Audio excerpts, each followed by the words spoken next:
What's cracking? It's LifeTrav, and this is Inside the Studio.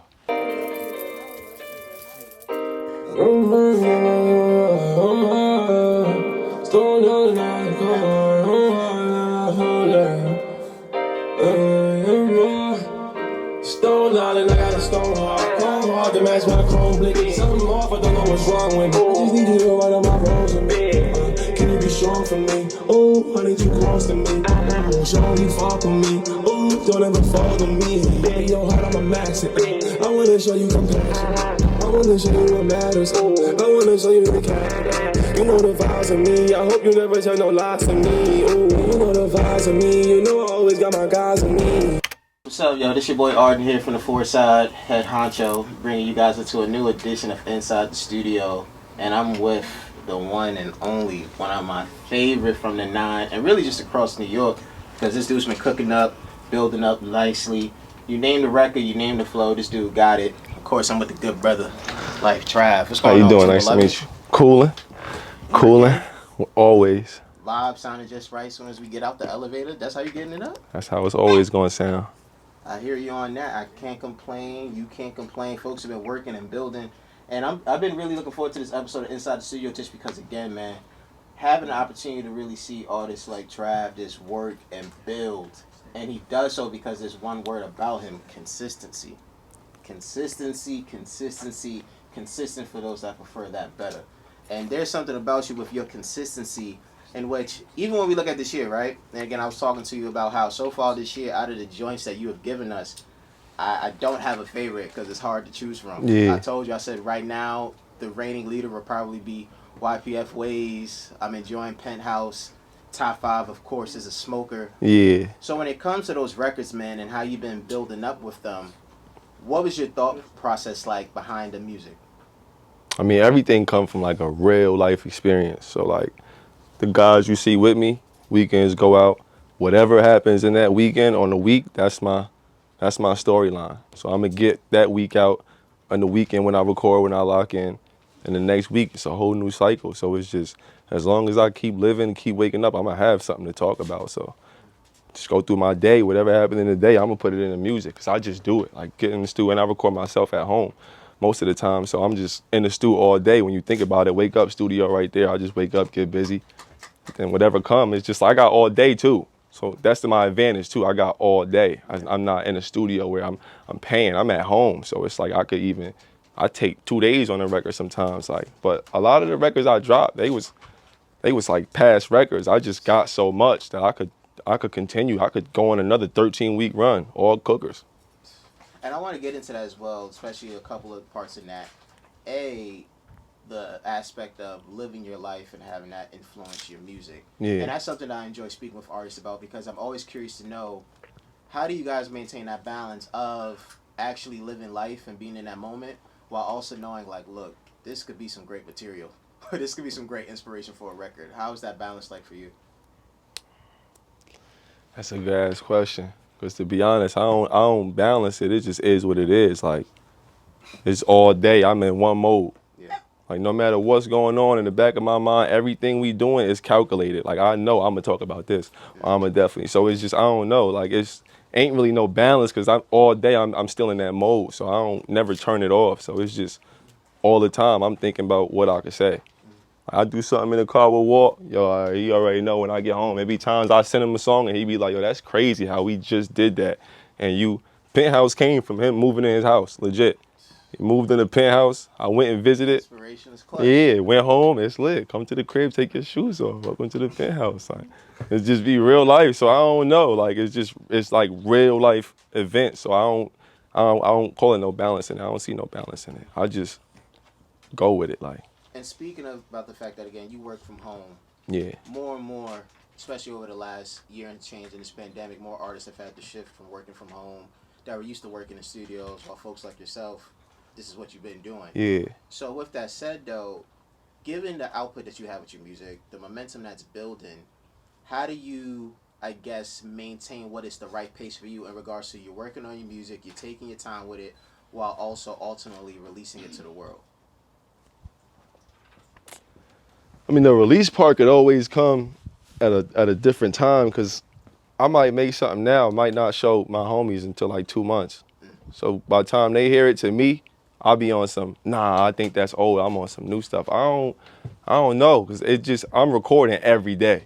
So every day I got a new song. Out of 7 songs I made in a week, one of them is going to be the one I think, or they think. So I don't really know. Like I just, all day I'm recording. And then when the pandemic happened, you was forced to be in the house. That kind of slowed me up a little bit though, cause I'm so used to writing off of experience to being in the house all day. I kind of had like writer's block for like a good 2 months because I was like, damn, I ain't doing nothing. That's true. So it was like, I don't know. Like I gotta live and do something in order to be consistent with my music because it come from real life occasions. So far, I'm gaining a great sense of how mindful you can be, what you can do, how you're creating this. So when you just said what you said as well about, hey, you could cook up 7 songs, and yet you know one is maybe the one for just right now. How do you go about still making those other songs that may not make the cut for right now or ever? Do you still approach it as if, hey, this one could be the one too? Now, yeah, I approach every song the same. Okay. So I ain't never thinking like I'm gonna make a hit. I just make the record. And if it hit, if they say that's the one, all right, that's the one. But I'm still thinking I could make another one better. Like I'm always competing with myself. One thing that I always recognized about you as well, another thing, right? Because I recognize that you're mindful. And that was something that you actually came up to me with once I got in the other room, was you was like, yo, I want you to make sure every time you listen to a record of mine, you know it's me. And it was great that you said that because so far for me listening to you over this last year, and I think the first or second record I've heard from you, the first 2 records I heard, a joint that you had with Johnny, Yeah. Johnny Price, salute to Johnny, Small Circle. And then the other one was, of course, West Side with Big Mont. Yeah. So those are my first 2 ever records that I heard from you. And I remember immediately just going, yo, I cannot find another comparison for this guy. So when it comes to how you making your music, and especially with the sounds, with the melodies and the flows, and we're in a time where damn near everybody's melodic and they're playing with these different flows. Yeah. How have you stand out so far? I sounded like that since day one. All right, so let's get into that. Origins. What were some of your earliest music memories? My earliest, one of my main memories of my whole music career so far is I wrote one song. Like this whole time I wrote one song, and that was the Right Now song. And I remember me showing him, I'm like, yo, I just wrote this song. It was in a basketball game. He came out in the halftime something. We was watching the game. We go in the car and I write it for him. He like, nah, bro, that's the one. That was like the only time I could really remember like a music memory because that stuck. Like I wrote them lyrics down. I took my time. It probably took me like 2 weeks to write that song. But out the gate, it did like 60K in like 2 weeks in my neighborhood. So that was like the first person to ever do that. So you couldn't tell me I wasn't the next Jay-Z. Like, and then I just was always telling myself, I ain't never gonna compete with nobody. I'ma always just do what moves me. So that's how I always feel like I stayed different because I always stayed to myself. I never tried to catch up to no sound or compete with no wave. I'm gonna make what I wanna make until it's over. You gonna like me for it, and they do, or you not gonna like it. But I'm gonna stay true to what LifeTrav is. I ain't never gonna try to make a sound that I feel ain't me. That's where I feel like I always stay in my lane. Quick question: how long you been doing music? Whether you want to say seriously or from the first time you just started, how long it's been? Probably like 11 years. 11 years, legit. Seriously though, probably like 5, 6. You generally have a team. You have a support system. A lot of folks say that, Yeah. but you know, YPF, you Yeah. guys really move as one, and I see it, and I truly respect it and admire it. Let's also get into that as well, because a lot of artists try to come up with a real team and a real family, but it's mainly just, no disrespect, just a crew. It's just friends. That's the thing, right? You see like crews, I feel like a lot of crews, everybody want to be the guy. When I go out with my friends, I'm the only rapper. They genuinely like my music. So when we in clubs, they have no problem on some, yo, Trav, get up there. Go do like Trav. We here for Trav. When we go out sometimes on my birthday, biggest sign, like, oh yeah, we here for Trav. They always make it known. They always show me the utmost, but it's like that all around. Whatever he got, I'm gonna be there. Whatever he got, I'm gonna be there. Whatever he got, I'm gonna be there. So it's like, we there for each other. Ain't no big homie in this. It's just YPF. We really brothers. Like, we really every day. This is this is the guys. Like, if I'm down and out, I can go to one of the guys. I go to my brother. I don't go to nobody else. Like, they know me, I know them. So it's just what you see is really what you get. Like, this ain't no facade. Like, if y'all wasn't here, we still being here, teed up. I'm saying, making records. They hype me up. They tell me no. I'm saying they honest with me. So everything that I can have from anybody, they give it to me. So I'm going to stick with my homies until it's over. Step by step, how would you describe your creative process for songs? What is the first, if I had to give you 5 steps, or even 10 if you feel like going to 10, what would you describe your process to be for what normally comes out to be a LifeTrav record that the world gets to have? You saying how it's made? Step by step, how would you describe it? Get a beat. Once the beat is found, roll up. Gotta get the juices flowing. Once I roll up, I'ma probably harmonize on the beat, 30 minutes, 45 minutes. Let me get right. So once I get that first line, I promise you, it's showtime from there. It's 4 steps. I can't even get to 5.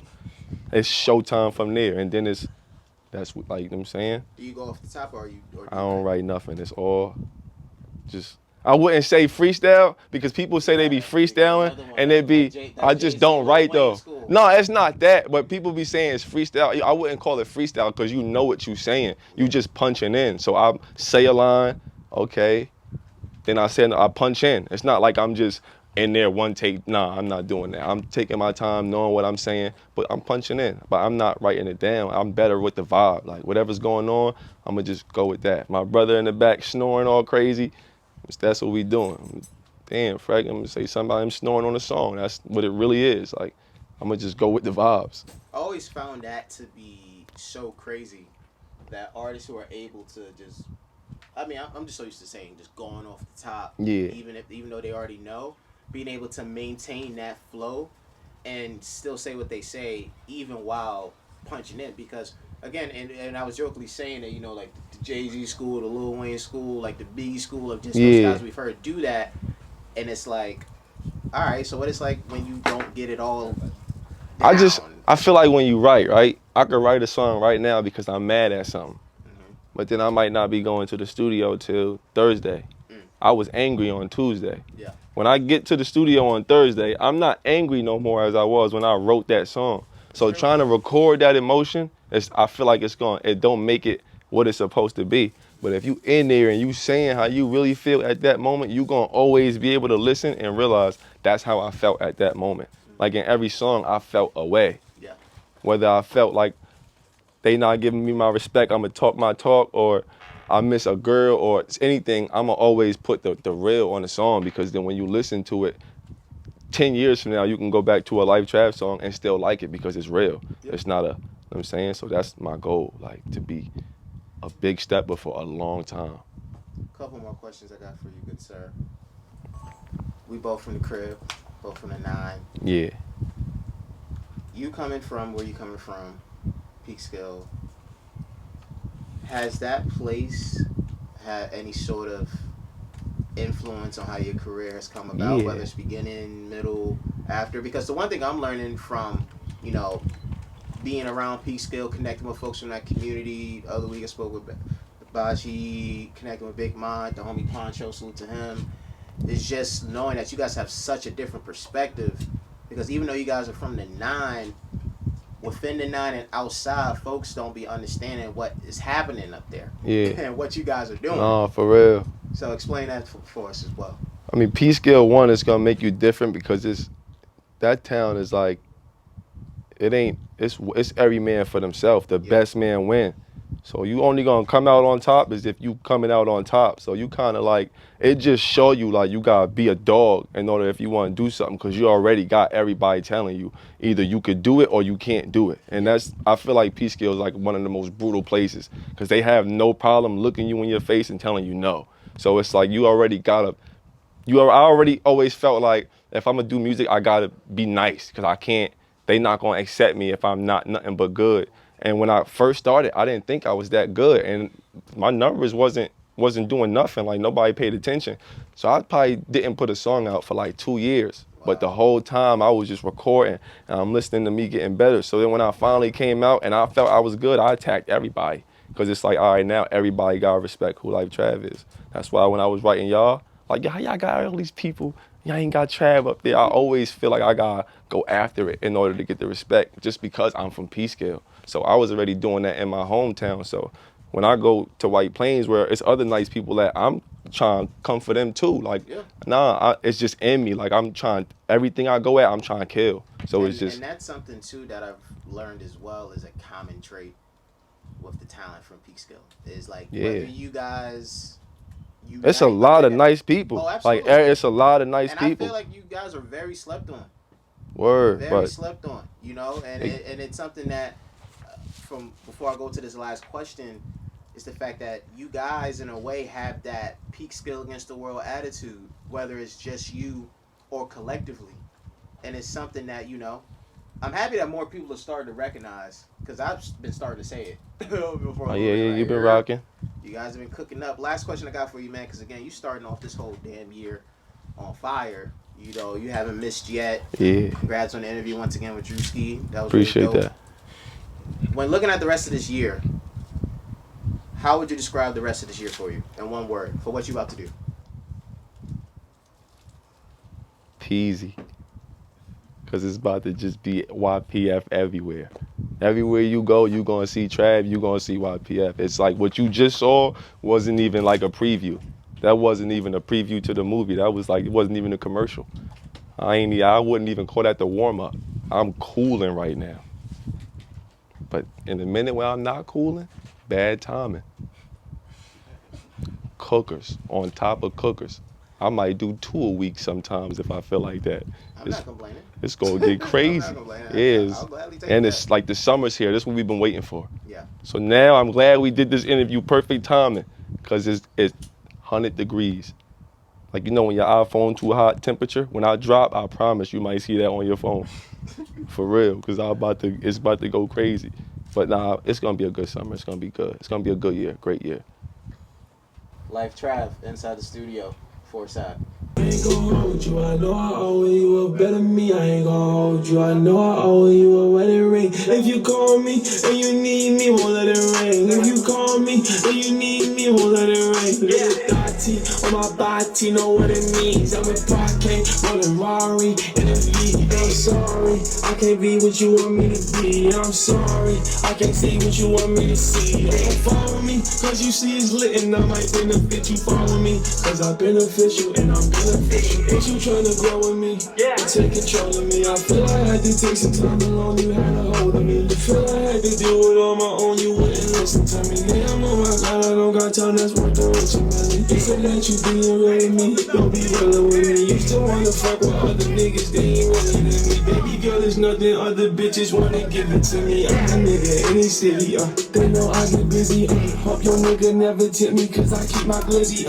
We gon' shoot a lot of scenes. I got this 30 with me, money in my pocket, got like 30 with me, Man, I love my niggas, they get dirty with me, pause. We gon' let it off. If a nigga threatening me slow, he gon' do him dirty. Ain't no nigga stepping to me anymore. She ain't funny. I don't love her no more. She don't love me.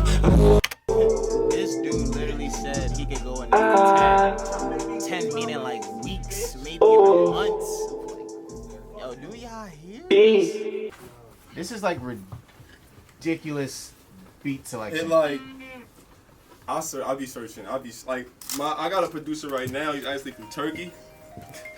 He's the man behind everything I just played, like the last 10 joints. So he's just been coming through so much. Tell her make a way. Mama in the ground. Gang is going down. YPF forever. We gon' turn the city out. Ask about my niggas. We gon' bring them biddies out. Play with all my niggas. We gon' bring them blickies out. It goes. I'm not gonna give away the entire sauce for what this dude told us, but from what Trav just told us, a lot of y'all rappers have no excuses, bro, for how to make heat. If you was to hear what he just said for how he gets his stuff done, it'll put a lot of y'all to shame, bro. Please don't make me blick you down. We ain't talking fitness when my nigga lift the pound. He gon' sit you down. We gon' playing foul. Let him have his weapon when he stepping out of bounds. Step when it's pressure, I'm around. We learned this lesson when we stepped him in the ground. Ask the bros. If he ain't with it, baby, quit to let it go. Look him in his eyes when he hit him in the dome. Look him in his eyes before you really send him home. Hey, hey, hey, big